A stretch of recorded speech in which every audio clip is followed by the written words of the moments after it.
Hi, welcome back to the channel. My name's Rebecca, I'm 45 years old and I used to suffer from multiple sclerosis, but I no longer experience any of the symptoms since starting the carnivore diet just over 2 years ago.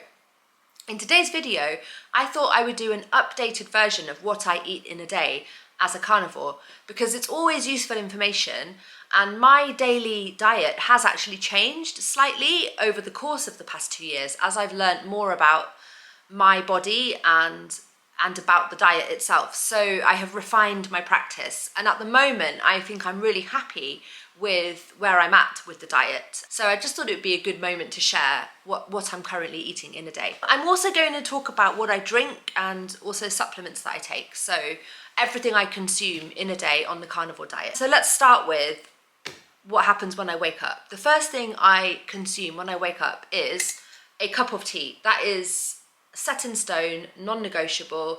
I know that tea is a plant and therefore it's not carnivore, but I think the carbohydrate content is pretty low of infusing some tea leaves in boiling water. So I don't worry too much about tea, except for the caffeine and except for the fact that tea bags, the ones that I drink, PG Tips, which is a fairly unpretentious British brand of tea. I buy industrial size packs of it from Amazon. Anyway, I'm addicted to tea. I'm addicted specifically to PG Tips, and PG Tips bags apparently contain fluoride, so I don't like that. But right now I'm not in a place where I can begin to change my tea habits. I drink it with no sugar and I add milk. So I went through a phase earlier in the year of adding double cream to my tea, which was just incredible. It was so delicious.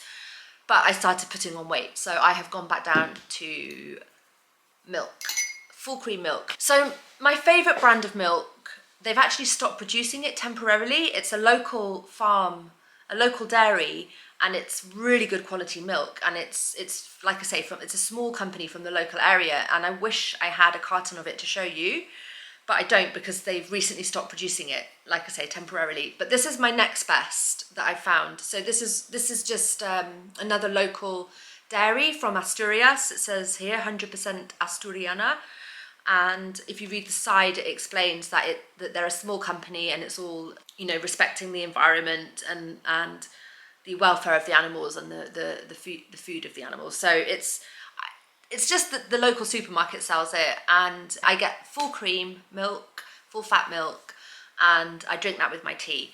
So I did actually, when I was sick with MS, I did actually experience lactose intolerance, and I stopped drinking milk, and I was drinking soya milk in tea, and that was the case for years. Even when I first started the carnivore diet, I was adding soya milk to my tea, but I have switched back to milk, and I find that I no longer have the lactose intolerance.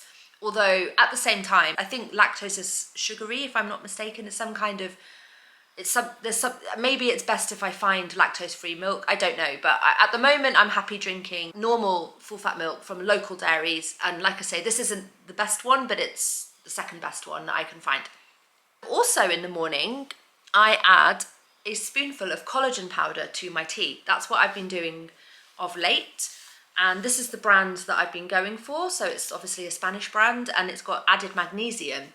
So I just love this. I have to say, I do it for the taste. I love it. It's not sweet. I choose this brand because it doesn't have anything added to it. It's got completely neutral flavour and no added sugar.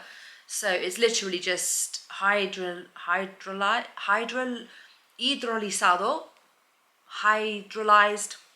collagen. I don't know what that is in English. And magnesium, carbonato de magnesio, magnesium carbonate. That's it. That's the only ingredient. So it doesn't add sweetness, but it adds something of flavour to the tea, which I really like.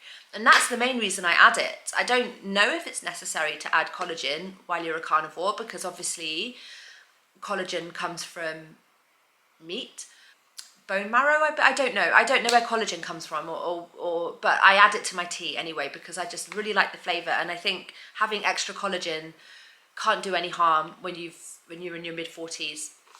And I do think I notice a difference in my skin, and my nails are growing very, very quickly. Yeah, I've noticed I do think I benefit from it in some way, and I enjoy it. So I don't put that in every cup of tea because it's not actually that cheap. Collagen isn't actually that cheap, so I just add it to my first cup of tea in the morning, and then sometimes I have a cup of tea at night and I'll add it in at night. So twice a day I add collagen with magnesium. Okay, so that is my morning, and so I wake up around about 6 a.m, 7 a.m. I have a rooster that wakes me up super early, and then I have a cup of tea, and then I get up and I start to look after the animals. I've got geese, I've got dogs, and I just go around doing animal related things until eventually I have my breakfast. So I have my breakfast around 11 or 12, and I usually have the same thing. Here we go. So this is what I bought yesterday. Sorry, actually, let me just say, please excuse the lighting. I actually don't have mains electricity in this house. It's been cut off. And so I have an extension cable running through to the neighbouring house, obviously with permission. And all I have electricity-wise is one lamp and the fridge, and I have a power bank to charge my phone and my laptop. And that's it. That's all the electricity I have in this house. So that's why the lighting isn't great. But I make do, it's absolutely fine. Anyway, so back to what I have for breakfast. This is what I got from the supermarket yesterday. So this is like just under a kilo of bacon.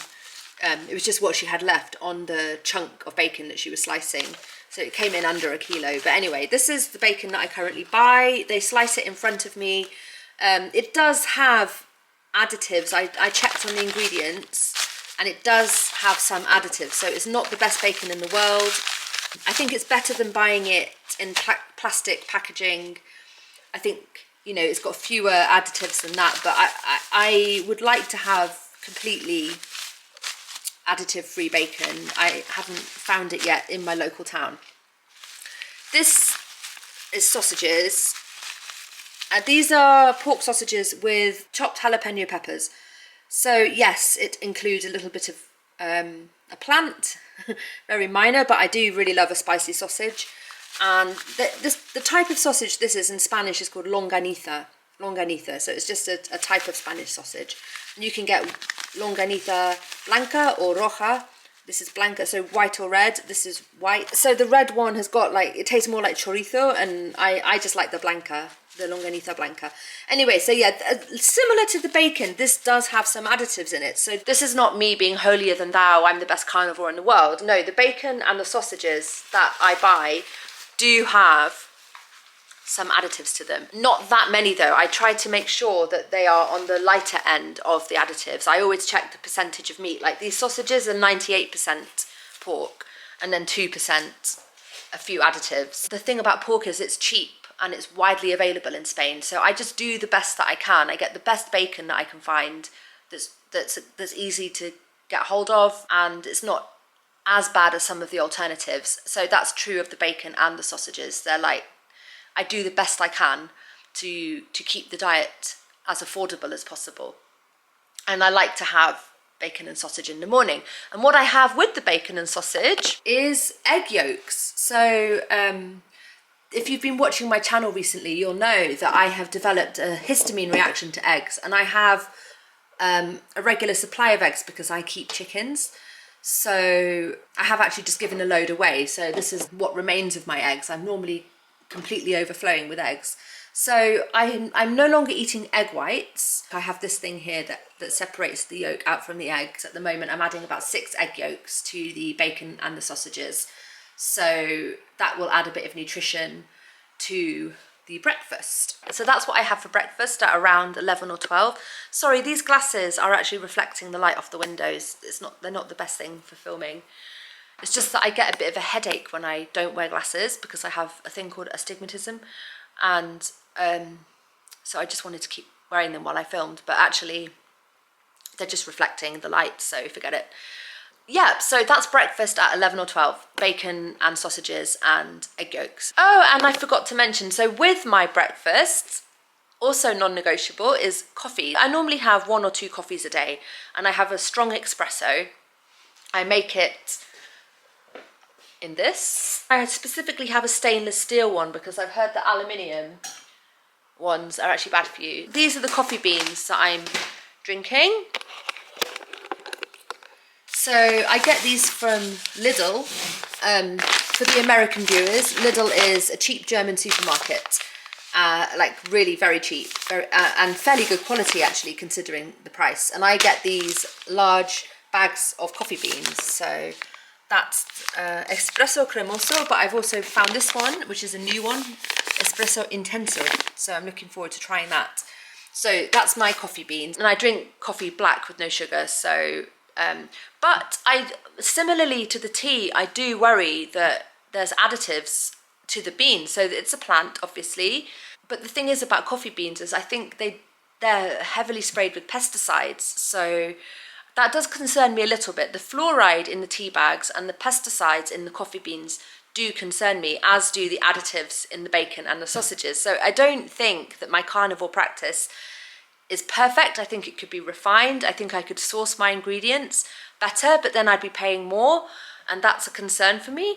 So I'm just doing the best I can in a world which doesn't make it easy to find completely additive or toxin-free food. Okay, so and then, okay, this is what I bought today. I just bought fresh from the supermarket. This is a leg of lamb cut up into medallions. I'll open up. So this cost me about 30 euros, and as you can see, that is beautiful fatty meat that's cut up into like reasonably thick slices. I absolutely love this. I could literally live on lamb day in, day out if I could afford it. I am working on how to make this more affordable for me though. So yeah, so a leg of lamb, and I will have, you know, that entire leg of lamb, about a third of it in one sitting. I don't know exactly what the weight of that is, but yeah, I'll go through an entire leg of lamb in about 2 or 3 days, and then I'll be back to the supermarket to get another leg of lamb, and they've started to recognize me now as the leg of lamb girl. Okay, so this is editing me from the future, just to say that I didn't actually clarify when I have that second meal of the day. So I will usually have breakfast at around 11 or 12, and then I will have a second meal of lamb at around 4, 5, 6 p.m. And I will often cook the lamb in butter, and I will sprinkle pink Himalayan salt liberally over it, and that's it. I don't need to add any extra ingredients. I've stopped including avocado, for example. I've stopped including cheese. I don't need that. I'm absolutely satiated simply by the lamb. And I might have a cup of tea afterwards for dessert. And then I will be in an intermittent fasting period through to breakfast the next day. I would much rather consume an entire leg of lamb in one day, every day. But that would be literally 30 euros a day, and that's not sustainable. So that is the thing that I'm working on at the moment, is how can I reduce the cost of my carnivore diet? And the way that I see that I can do that is by keeping my own sheep, or in the meantime approaching a farmer and asking if I can buy a whole sheep and putting it in the freezer. So I think that going forward that is going to be the only way for me, because I just feel like really conscious of how much I'm spending on lamb, which is actually a little bit cheaper here than many of the cuts of beef that you can get, and I much prefer lamb, and it fills me up and sustains me. So in theory it lasts longer, in the sense that, you know, it sustains you for longer. And if you're not buying snacks, and, you know, I don't buy alcohol, that's all I buy, but it's still 30 euros per leg. So yeah, so that is basically all I eat in a day. I might vary that. Like just 2 days ago, I bought